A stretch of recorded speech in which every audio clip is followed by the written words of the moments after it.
Hello friend, कैसे हैं आप सभी लोग। उम्मीद है कि आप लोग ठीक ठाक होंगे। तो फिर से आप सभी लोग का आपके अपने YouTube channel concepting mind with cancer में स्वागत है। तो समय को न गंवाते हुए हम सीधे पॉइंट पर आते हैं। तो जैसा कि हम आपसे वादा किए थे कि सेकंड लेक्चर में हम आपको मापन पढ़ाएंगे। पहले लेक्चर में हम पूरा इंट्रोडक्शन ऑफ साइंस और इंट्रोडक्शन ऑफ फिजिक्स के पूरा चर्चा कर चुके हैं। तो आइए हम पढ़ते हैं मापन। देखिएगा,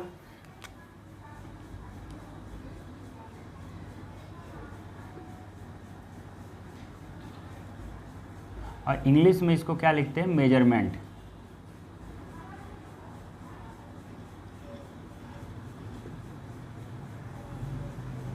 ये हो गया आपका। तो देखिएगा, मापन भौतिक विज्ञान का ये पहला चैप्टर है। मापन हम किस चीज़ों का करेंगे यहाँ, भौतिक राशियों का। देखिएगा,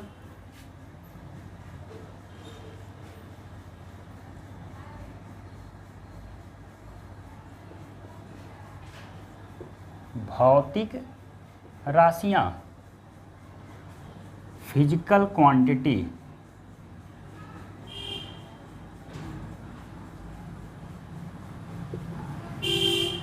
देखिए, तो भौतिक राशियाँ क्या होती है, यानी मापन हम किस चीज़ों का करेंगे, भौतिक राशियों का। भौतिक राशियाँ क्या होती हैं, यानी जिस राशियों को, यानी जिस राशि को हम संख्या के रूप में व्यक्त कर सकते हैं या जिस राशि को हम संख्या में लिख सकते हैं, उसे हम क्या कहते हैं, भौतिक राशियाँ कहते हैं।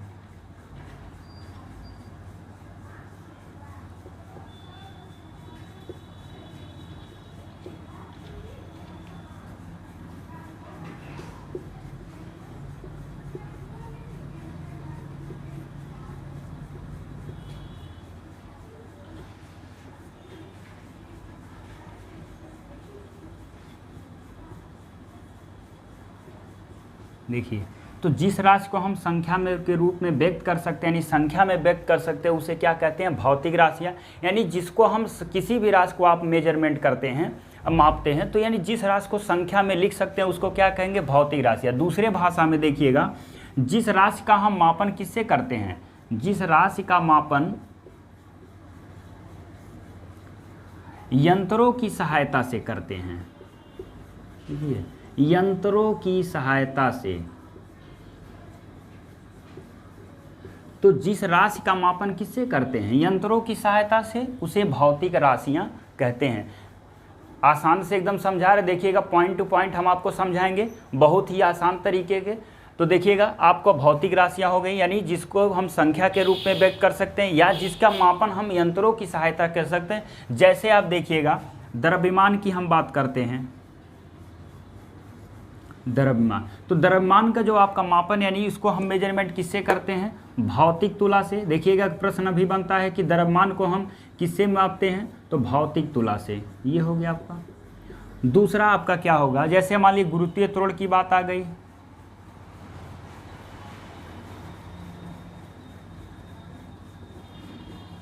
गुरुत्वीय त्वरण ये आपका हो गया, इसको हम किससे, सरल लोलक से,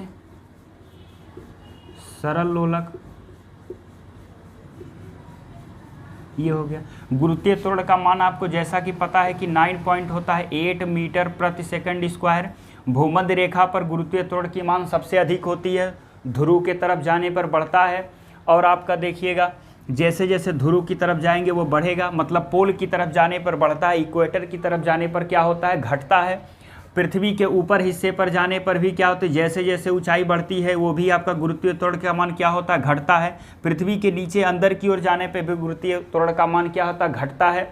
और केंद्र पर इसका मान क्या होता है, 0 होता है। इससे भी कई बार प्रश्न पूछा जा चुका है कि गुरुत्वीय त्वरण का मान पृथ्वी के यानी अर्थ पर, उसके भूमध्य रेखा पर क्या होता है, ज़्यादा होता है। भूमध्य रेखा से अगर जो ध्रुव की तरफ जा रहे हैं, यानी पोल की तरफ, तो बढ़ेगा।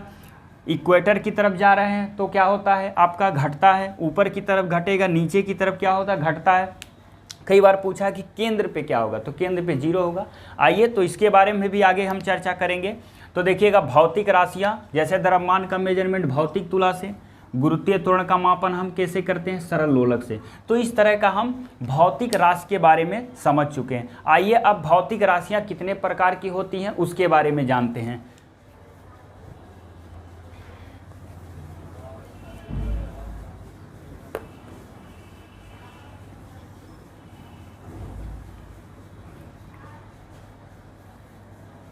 भौतिक राशियां, देखिएगा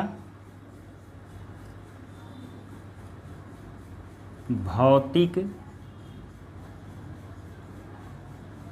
राशियां, फिजिकल क्वांटिटी।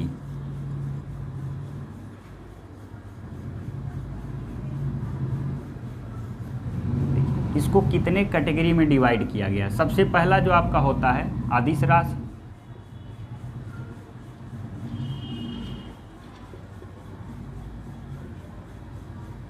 दूसरा आपका होगा सदिश राशि,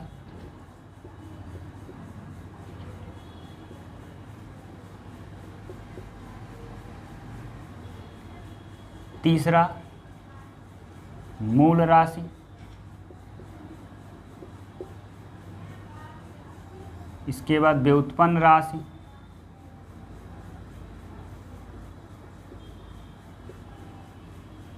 फिर आपका होता है पूरक राशि, या पूरक राशियां भी आप लिख सकते हैं, पूरक राशियां, या इसको भी आप सबको राशियां कर लीजिए, अदिश राशियां और सदिश राशियां। ये हो गया। देखिए अदिश राशि को इंग्लिश में क्या कहते हैं? स्केलर क्वांटिटी,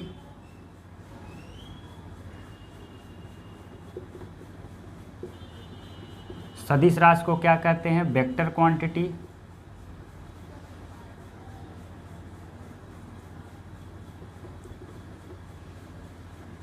मूल राशि को फंडामेंटल क्वांटिटी,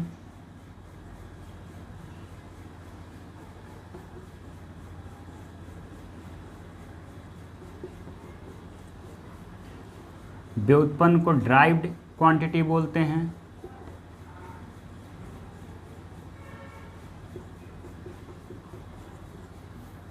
पूरक को बोलते हैं सप्लीमेंट्री,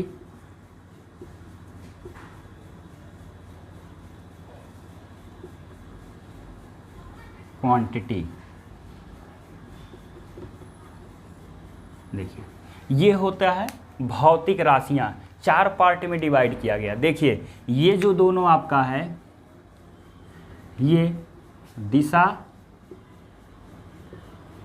और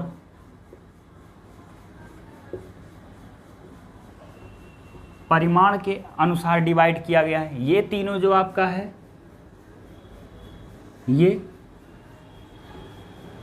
मापन व आप लिख सकते हैं मापन अथवा मात्रक के अनुसार इसको डिवाइड किया गया है। तो ये जो दोनों राशियां हैं सदिश और अदिश, दिशा और परिमाण के आधार पर डिवाइड किया गया है।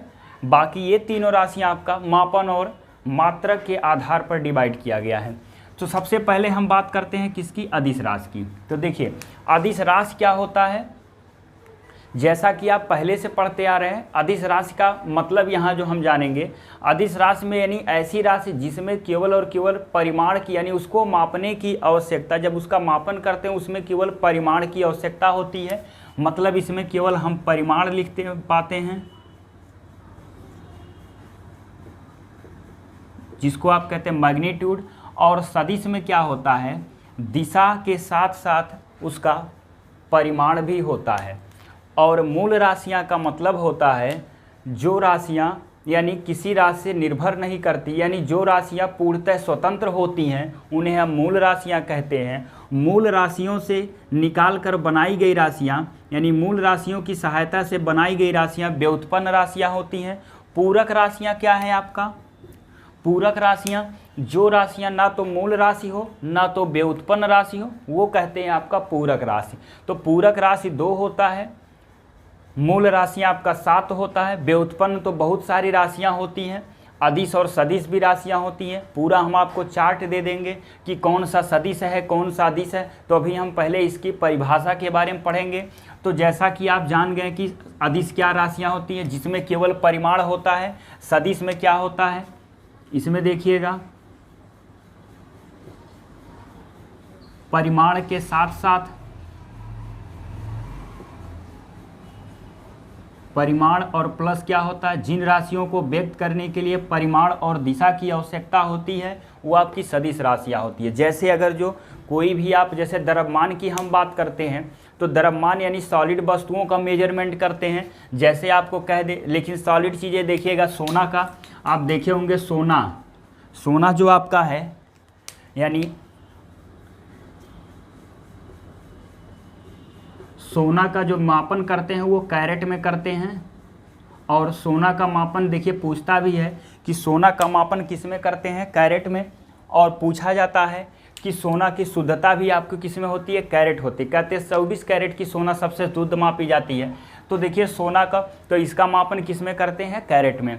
तो जिस राशि का मापन में यानी जहाँ की दिशा की आवश्यकता नहीं होती, जैसे अगर जो हम आपसे बात करें अभी, जैसे कह दिया जाए 10 kg आप कोई राशि आप जाके खरीद कर लाए, 10 kg मान लिया आपको पोटैटो लेना है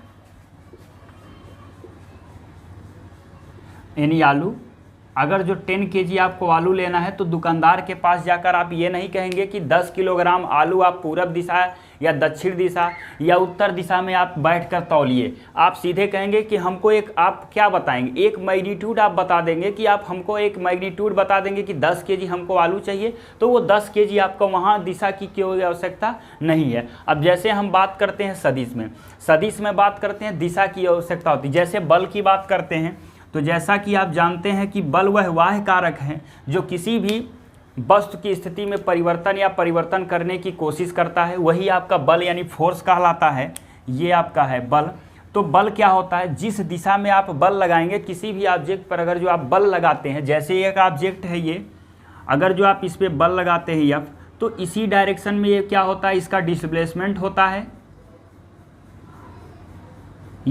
ये इसी यानी जिस दिशा में बल लगाते हैं, जिधर बल लगाएंगे उसी दिशा में उसका डिस्प्लेसमेंट होता है। तो कहते हैं इसमें एक डायरेक्शन आ गया, तो ये कहता है क्या, सदिश राशि होती है। तो सदिश राशि का मतलब, जैसे वेग की भी बात करते हैं तो वेग के बारे में आप लोग जानते हैं वेग क्या होता है। यानी वेग सबको पता है कि अगर जो आपसे पूछे कि चाल यानी स्पीड, तो स्पीड का मतलब क्या होता है कि एक मैग्नीट्यूड आप उससे पूछ रहे हैं, कि मैग्नीट्यूड का मतलब हो गया कि जैसे आप कहीं कुछ दूरी तय कर आ रहे हैं, कोई पूछे कितने चाल से आप, तो आप पूछेंगे सीधे आप बता देंगे 40 किलोमीटर प्रति घंटा, 60 किलोमीटर प्रति घंटा या 20 मीटर पर सेकंड की स्पीड से हम आए।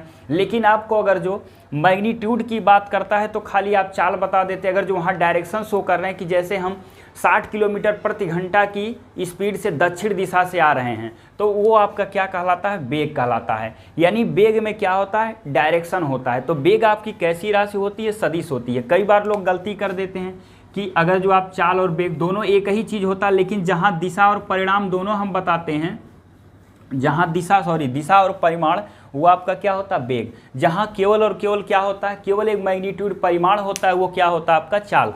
तो ऐसे बहुत सारी राशियाँ जो आपकी कौन सी सदिश है, कौन सी अदिश है। देखिए जैसे कार्य, कई बार पूछा है कि कार्य कौन सी राशि है, ये आपसे कई बार पूछा हुआ कार्य। तो कार्य क्या है, कोई कार्य आप करते हैं तो कोई डायरेक्शन की आवश्यकता नहीं होती है, तो कार्य कोई डायरेक्शन की आवश्यकता नहीं होती, तो क्या करें, कार्य कैसी राशि है, अदिश राशियां हैं। तो कार्य कैसा राशि है, अदिश। आयतन कैसा है, अदिश है। द्रव्यमान कैसा है, अदिश है। समय कैसा है, अदिश है। ये आपका है जैसे कोणीय वेग हो गया आपका, त्वरण हो गया, ये सब राशियाँ क्या है, सदिश। पूरा हम आपको, घबराइए मत, पूरा एक आपको चार्ट बना के दे देंगे, याद करने का तरीका भी आपको सिखा देंगे, कैसे इसको रटना है, कैसे आपको समझना है, कि देख कर कैसे बताएंगे कौन सा सदिश है कौन सा अदिश है। घबराइए वही, लास्ट चैप्टर लास्ट होते होते हम आपको प्रोवाइड कर देंगे।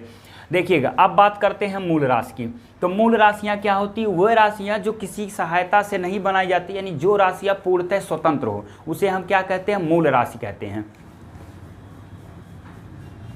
मूल राशियां क्या होती है, इसको क्या कहते हैं, फंडामेंटल यूनिट क्वांटिटी।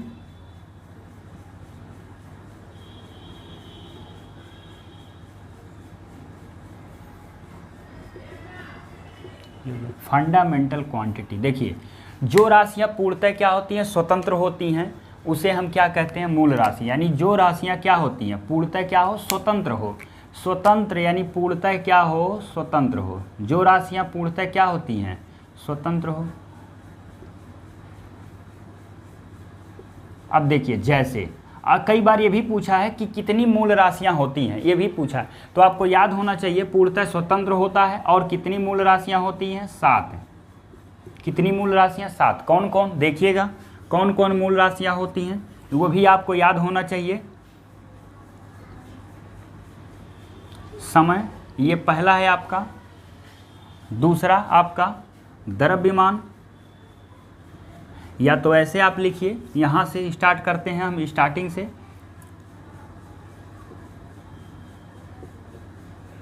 लंबाई, दूसरा द्रव्यमान, समय, ताप, पांचवा आपका हो गया विद्युत धारा, छठवां आपका हो गया ज्योत तीव्रता, सातवां आपका हो गया पदार्थ की मात्रा,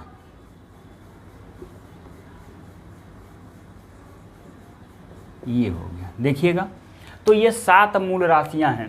अब लंबाई को मापने के लिए किसी भी और राशि की आवश्यकता नहीं होती, ना तो द्रव्यमान, ना तो समय, ना तो ताप।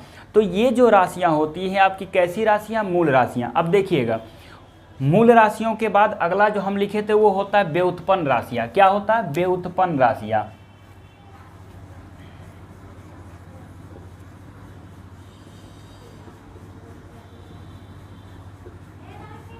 व्युत्पन्न राशियां, व्युत्पन्न राशियां क्या होती हैं? मूल राशियों की सहायता से बनाई गई राशियां। मूल राशियों की सहायता से बनाई गई राशियां क्या कहलाती है? व्युत्पन्न राशियां। जैसे आप देखिए, अभी हम बात कर लें चाल की। सबसे सरल चीज़ है चाल, आप लोग जानते भी हैं। चाल बराबर सबको पता है क्या होता है? दूरी बटे समय। देखिए, दूरी बटे समय। तो देखिए, चाल में कौन कौन सी वैल्यू आ गई? दूरी भी आ गया। दूरी मतलब हो गया लंबाई, और समय आपका ये हो गया। तो मतलब ये दोनों राशि कैसी राशि है? मूल राशि है। अब मूल राशि से बना क्या? चाल। तो मूल राशियों की सहायता से बना। तो कई बार ये भी प्रश्न आता, देखिए यही इतना रटे रहिए, यही आपका मूल राशि है, इसके अलावा कोई भी राशि अगर जो पूछता है तो वो सब क्या होगा? व्युत्पन्न राशि, केवल पूरक को छोड़कर। इस सातों को छोड़कर सभी राशियां आपका व्युत्पन्न राशियां होती है। बाकी दोनों एक याद रखिए, पूरक छोड़कर। तो ये हो गया आपका मूल राशि। मूल राशि के बाद आपका व्युत्पन्न राशि। अगला हम आपको बताएं पूरक राशियां। पूरक राशियां, देखिए सप्लीमेंट्री,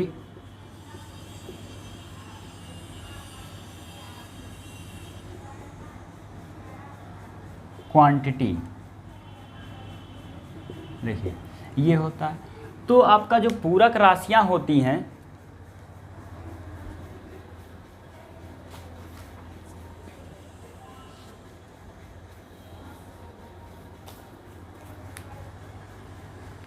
पूरक राशियां, जो राशियां मूल राशि और व्युत्पन्न राशि नहीं होती है, मतलब इन दोनों को छोड़कर जो राशि बचता है वो क्या होता है? पूरक राशियां। मतलब ना तो वो मूल राशि है, ना तो व्युत्पन्न राशि है। तो जो राशि ना तो मूल राशि हो, ना तो पूरक राशि, वो कौन सी राशि होती? अरे सॉरी, जो राशि ना तो मूल राशि हो और ना तो व्युत्पन्न, वो कौन सा होता है? पूरक राशि। तो पूरक राशि जो आपका होता है वो कौन सा होता है? एक तो आपका होता है समतल कोण,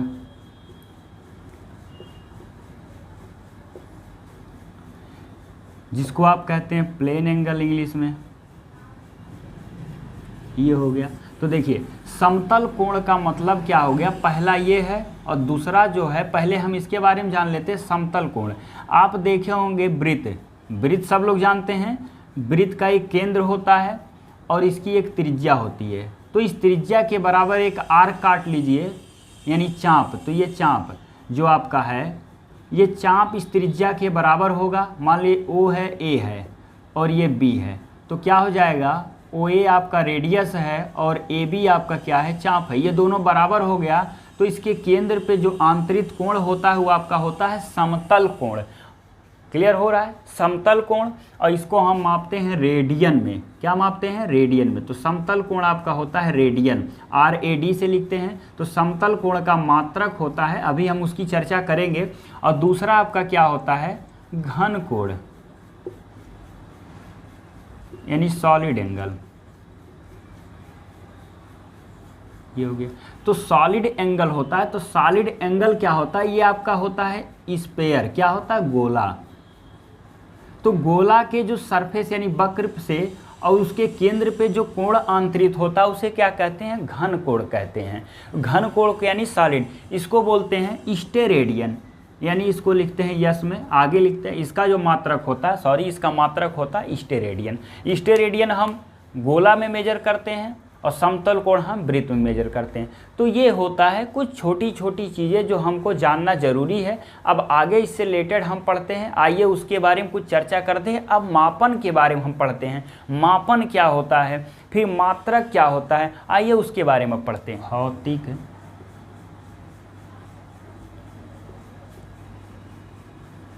राशियों का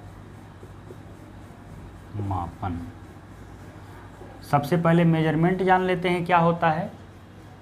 किसी भी भौतिक राशि का मापन उसके एक निश्चित मानक से तुलनात्मक अध्ययन को क्या कहते हैं? मापन कहते हैं। यानी किसी भौतिक राशि का मापन उसके एक निश्चित मानक से तुलनात्मक अध्ययन को क्या कहते हैं? मापन कहते हैं। एक जब मानक बनाई गई, देखिए किसी भी जितने भी मूल राशियां हैं सबका एक मानक तैयार किया गया। मानक इसलिए तैयार किया गया क्योंकि पहले जो मापन की पद्धति होती थी वो क्या था? वो पहले सिस्टम था, जैसे लोग बलिष्ठ का प्रयोग करते थे, हैंड का प्रयोग करते थे, तो वो सब सार्वभौमिक नहीं था। जैसे कोई व्यक्ति अगर जो छोटा है तो उसके अंगुल छोटे होते हैं, तो वो लंबाई, अगर जो किसी वस्तु की लंबाई मेजर करता है तो छोटा छोटा होगा। अगर जो किसी वस्तु की कोई व्यक्ति ज़्यादा बड़ा है तो उसके अंगुल क्या होते हैं? बड़े बड़े हो जाएंगे। तो उसमें क्या होती है? दोनों में लंबाई में क्या होता है? डिफरेंट होता है। तो ये सब चीज़ें सार्वभौमिक नहीं थी, इसीलिए पूरे मापन के लिए 7 मूल राशियां जो हैं उसके 7 मूल राशि का एक मानक तैयार किया गया। तो उस मानक से, यानी किसी भौतिक राशि का जो मापन उस मानक से, यानी उस निश्चित मानक से तुलनात्मक अध्ययन को क्या कहते हैं? मापन कहते हैं। मापन में 2 चीज़ों की आवश्यकता होती है, संख्यात्मक मान यानी न्यूमेरिकली वैल्यू, और आपका होता है स्टैंडर्ड यूनिट यानी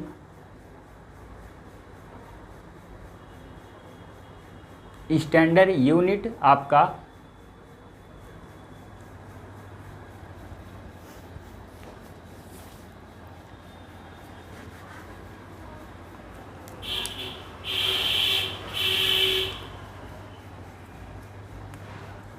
मापन जो होता है 2 चरों के रूप में यानी संयोजन से व्यक्त किया जाता है।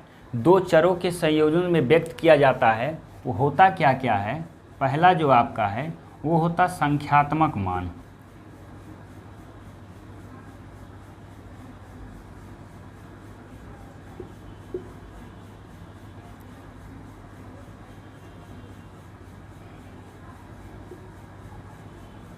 वैल्यू, और दूसरा जो होता है मानक मात्रक यानी स्टैंडर्ड यूनिट।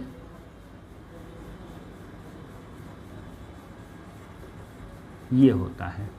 यानी मापन जो, अब आपको समझ में आ गया मापन क्या होता है। एक निश्चित भौतिक राशियों का मापन एक निश्चित मानक से तुलनात्मक अध्ययन को क्या कहते हैं? मापन कहते हैं। मापन आपका होता है 2 चरों के संयुक्त के रूप में व्यक्त करते हैं। एक होता है संख्यात्मक मान, एक होता है मानक मात्रक होता है। आपको पता है जैसे कोई भी राशि का अगर जो हम उसका लिखते हैं कि मानक मात्रक जब लिखते हैं तो देखिए, जैसे मान लीजिए हम द्रव्यमान की बात करते हैं तो 10 किलोग्राम, ये इसका संख्यात्मक मान है और ये इसका क्या है? मानक मात्रक है। तो इस किसी भी भौतिक राशि का मापन हम 2 संयुक्त चरों के रूप में व्यक्त करते हैं। ये चीज़ याद। अब हम मात्रक समझ लेते हैं।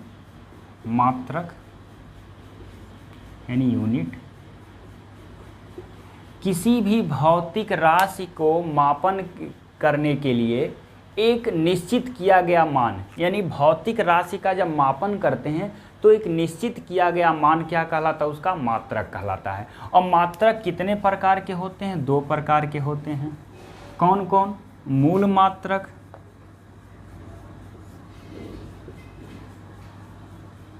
मूल मात्रक का मतलब होता है फंडामेंटल यूनिट,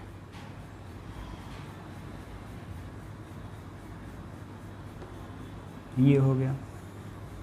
दूसरा आपका जो है व्युत्पन्न मात्रक,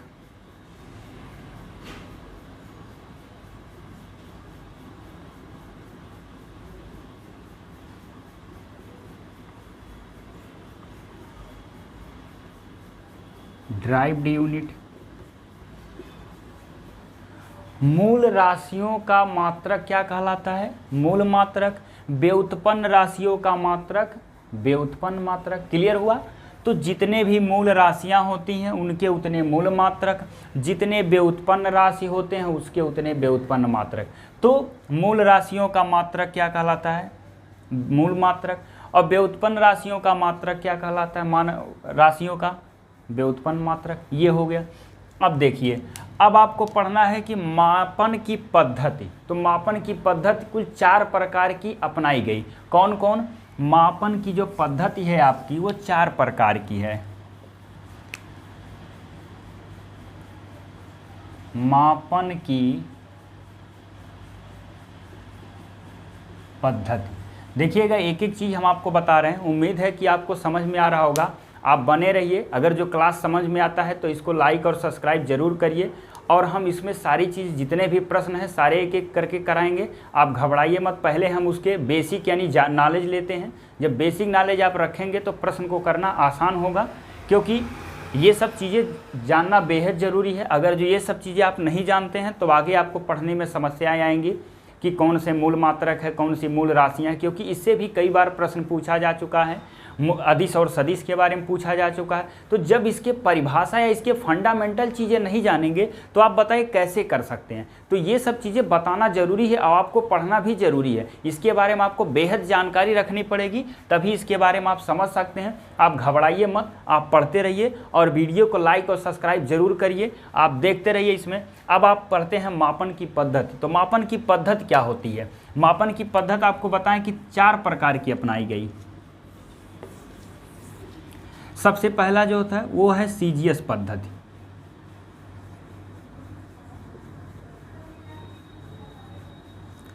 फिर आपका है एफपीएस पद्धति, ये हो गया। फिर क्या है? एमकेएस पद्धति। और चौथा जो है एसआई पद्धति।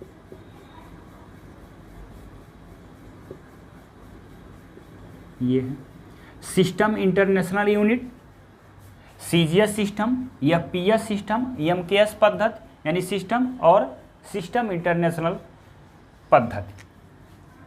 एसआई सिस्टम में सी का मतलब क्या होता है, सीजीएस सिस्टम में, सीजीएस सिस्टम में सी का मतलब होता है सेंटीमीटर, जी का मतलब होता है ग्राम, और यस का मतलब होता है सेकंड। एफपीएस का एफ का मतलब क्या होता है, फुट, पी का मतलब होता है पाउंड, और यस का मतलब होता है सेकंड। एमकेएस सिस्टम में एम का मतलब होता है मीटर, के का मतलब होता है किलोग्राम, और यस का मतलब होता है सेकंड। और ये आपका होता है सिस्टम इंटरनेशनल, ये हो गया। इसी का ये परिभाषित रूप है।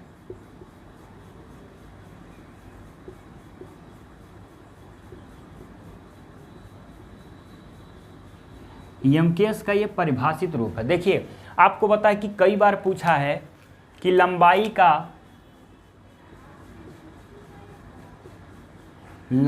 का एसआई मात्रक क्या होता है,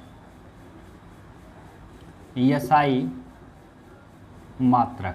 तो लोग तुरंत समझते हैं कि SI मात्रक अरे बड़ा है, किलोमीटर मार दो, देखो गलत हो जाता है। तो बहुत लोग मार देते हैं क्या, किलोमीटर।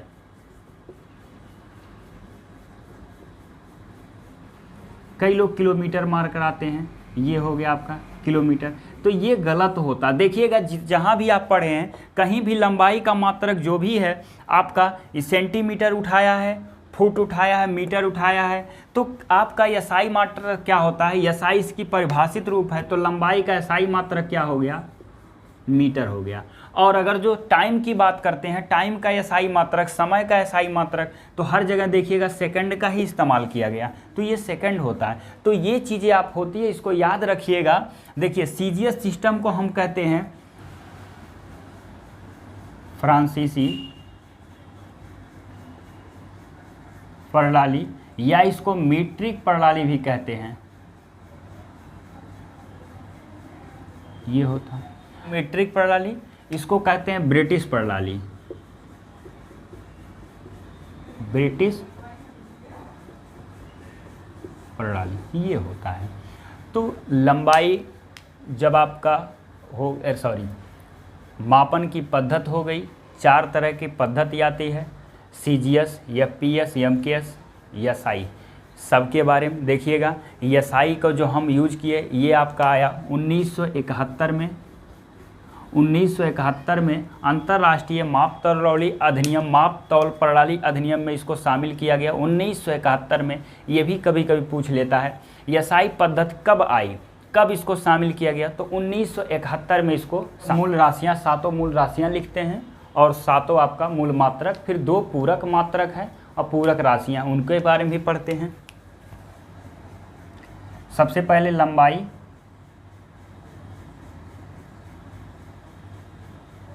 तो लंबाई का जो आपका मूल मात्रक होता है वो क्या होता है, मीटर, ये हो गया यम। फिर आपका समय, ये हो गया आपका सेकंड। फिर आपका द्रव्यमान,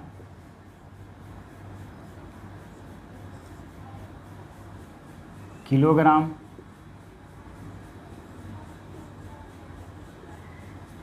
फिर आपका ताप, केल्विन।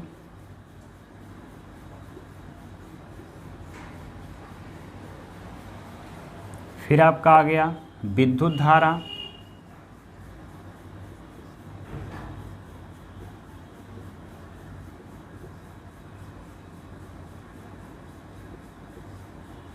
एम्पियर।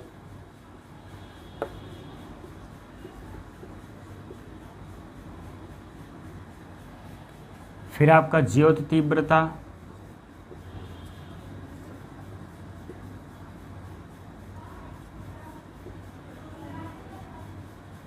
ज्योत तीव्रता कैंडेला।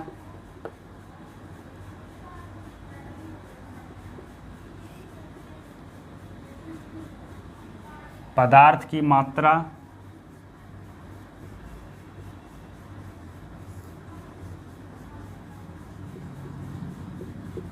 मोल। ये होता है 7 मूल राशियाँ, 1 2 3 4 5 6 7, 7 मूल राशियाँ हो गई, 7 आपका मूल मात्रक हो गए। देखिए जो आपका मीटर लिखा है लंबाई का, ये SI मात्रक है, तो 1 मीटर का अर्थात जो आपका मानक बनाया गया उसका भी कुछ परिभाषा आप देख लीजिए। जैसा कि आपको बताए थे अभी कि जितने भी भौतिक राशियों का तुलनात्मक जो अध्ययन होता है एक निश्चित मानक से, वही आपका क्या कहलाता है, मापन कहलाता है। तो 1 मीटर आपको बताए ऐसी चीज़ एक मानक बनाएगी जो पूरा सार्वभौमिक हो, मतलब हर जगह सत्य हो। तो 1 मीटर की जो बात करते हैं वो 1 मीटर क्या होता है, 1 मीटर। तो 1 मीटर का मानक क्या रखा गया, ये आपको याद होना चाहिए कि 1 मीटर का मानक क्या है। तो प्रकाश जो है आपका निर्वात में 1 सेकंड के 1/299 729 और 498 से भाग में तय की गई दूरी आपकी क्या कहलाती है? 1 मीटर कहलाता है। मतलब जो प्रकाश है निर्वात में 1 सेकंड के 1/299 यानी 729 498 भाग में तय की गई दूरी ही 1 मीटर कहलाती है। और यह मानक है 1983 में बनाया गया। इसी तरह अब 1 सेकंड की बात करते हैं तो 1 सेकंड क्या होता है, क्या अंतराल रखा गया है? 1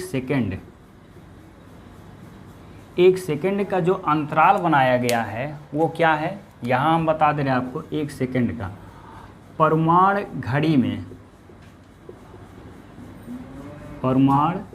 घड़ी में सीजियम 133 का जो परमाणु है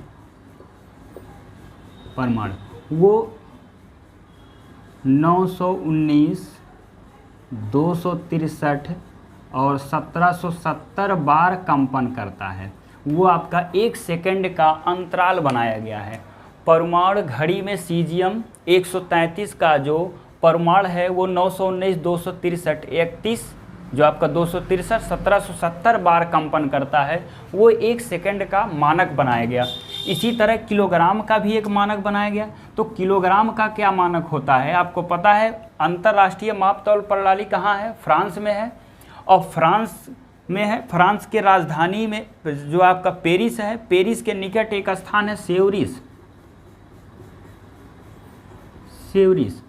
तो सेवरिस में अंतर्राष्ट्रीय मापतौल की प्रणाली है। वहाँ एक प्लेटिनम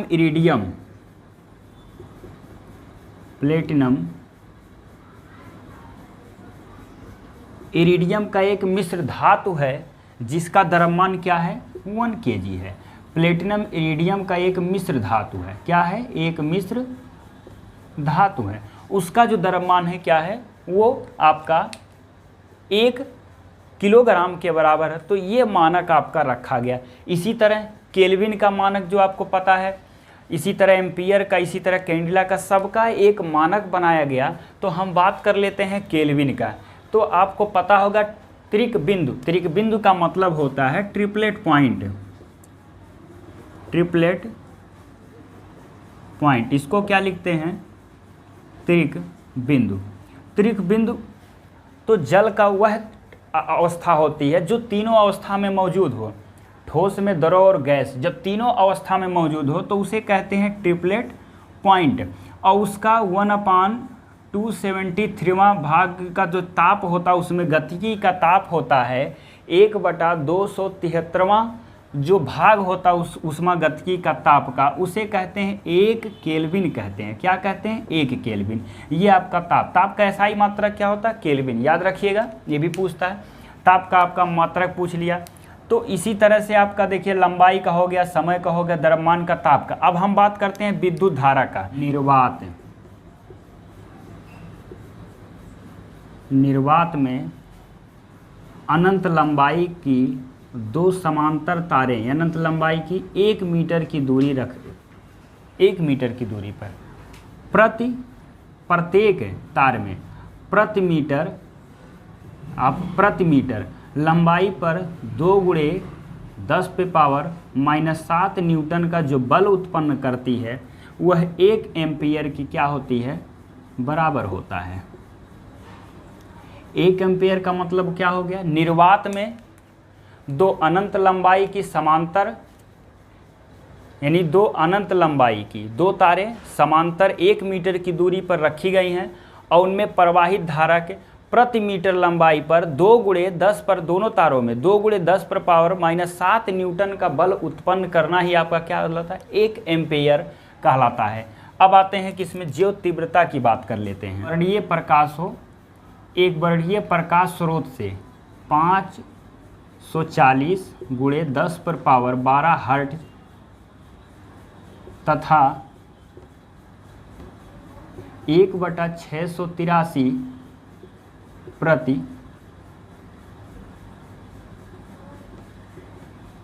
स्टेरेडियन का तीव्रता अगर जो हो उसका इतने की तीव्रता हो, मतलब एक वर्णीय प्रकाश किसी एक निश्चित दिशा में, याद रखिएगा, किसी एक निश्चित दिशा में एक वर्णीय प्रकाश जो होता है अगर जो 540 × 10⁻12 हर्ट्ज तथा इतना प्रति स्टेरेडियन की तीव्रता उत्पन्न करता है तो वो क्या होता है, एक कैंडिला के क्या होता है, बराबर होता है। ये याद रखिएगा, एक निश्चित दिशा में 540 × 10⁻12 हर्ट्ज का एक वर्णीय प्रकाश तथा 1/683 प्रति स्टेरेडियन की जो तीव्रता उत्पन्न होती है उसे हम कहते हैं एक कैंडिला, यानी एक ज्योत तीव्रता या एक कैंडिला उसको कहते हैं, वो आपका होता है एक कैंडिला के बराबर होता है। पदार्थ की मात्रा जो मोल क्या होता है, देखिएगा, एक मोल पदार्थ की वह मात्रा है जो कार्बन, तो पदार्थ की मात्रा का मतलब जो मोल आपका है वो किसी भी पदार्थ का, यानी एक मोल उस पदार्थ का वह मात्रा है जो कार्बन 12 पे 0.012 kg में 0.012 kg में जितने मॉलिक्यूल होते हैं वो किसी भी पदार्थ के मतलब उतना ही मॉलिक्यूल होगा, तो वो आपका कहलाता है एक मोल। यानी कार्बन 12 के 0.01 किलोग्राम में जितनी मॉलिक्यूल होते हैं किसी भी पदार्थ में उतना मॉलिक्यूल एक मोल को कहते हैं किसी भी पदार्थ के लिए। तो ये आपका वो मानक बनाई गई। तो ये पदार्थ की मात्रा हो गया, ज्योत तीव्रता हो गया। अब आपका पढ़ाते हैं इसमें क्या, पूरक मात्रक के बारे में पढ़ लेते हैं।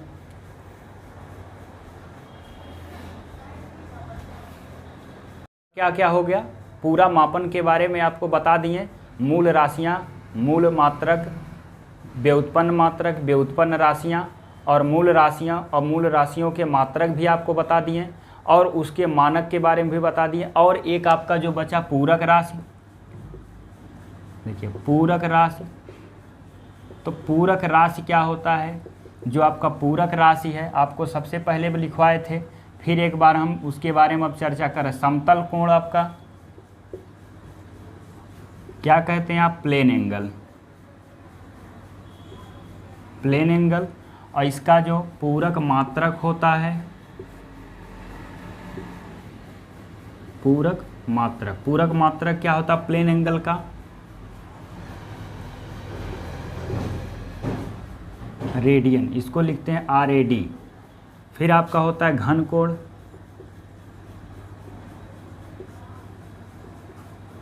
Solid angle,